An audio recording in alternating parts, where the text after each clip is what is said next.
ബഹുമാനപ്പെട്ട മന്ത്രി ഒന്ന് വിഷ്വലൈസ് ചെയ്യും, ഒന്ന് സങ്കല്പിച്ചു നോക്ക്. നമ്മൾ ജീവിക്കുന്ന, നമ്മുടെ കുടുംബം ജീവിക്കുന്ന ഒരു പ്രദേശത്താണ് ഇതുപോലെ ആനയും കടുവയും കാട്ടുമൃഗങ്ങളും ഇറങ്ങിയിരിക്കുന്നു. കുഞ്ഞുങ്ങൾക്ക് സ്കൂളിൽ പോകാൻ കഴിയുമോ? കുഞ്ഞുങ്ങൾക്ക് മുറ്റത്തിറങ്ങാൻ കഴിയുമോ? വീട്ടുകാർക്ക് പുറത്തിറങ്ങാൻ കഴിയുമോ? ഒരു കടയിൽ പോകാൻ കഴിയുമോ?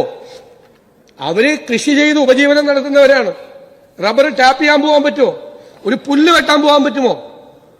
പശുവിനെ കറന്ന് ആ പാല് കൊണ്ടുപോയി കൊടുത്ത് വിൽക്കാൻ പറ്റുമോ?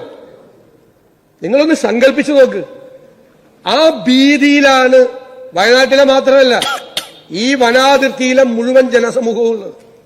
സാർ, ഒരു കാര്യം യാഥാർത്ഥ്യമാണല്ലോ, എല്ലാ കാലത്തും ഉണ്ടായിരുന്നതിനേക്കാൾ കൂടുതൽ വന്യമൃഗങ്ങൾ നാട്ടിലേക്ക് ഇറങ്ങുകയാണ്.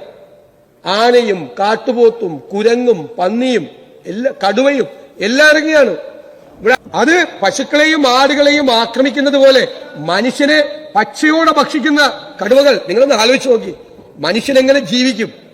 എന്തൊരു ഭീതിയിലായിരിക്കും ആളുകൾ ജീവിക്കുന്നത്, എന്തൊരു സങ്കടത്തിലാണ് സർ. അവരുടെ ഉപജീവന മാർഗം പോലും നഷ്ടപ്പെടുന്ന ഒരു സാഹചര്യം.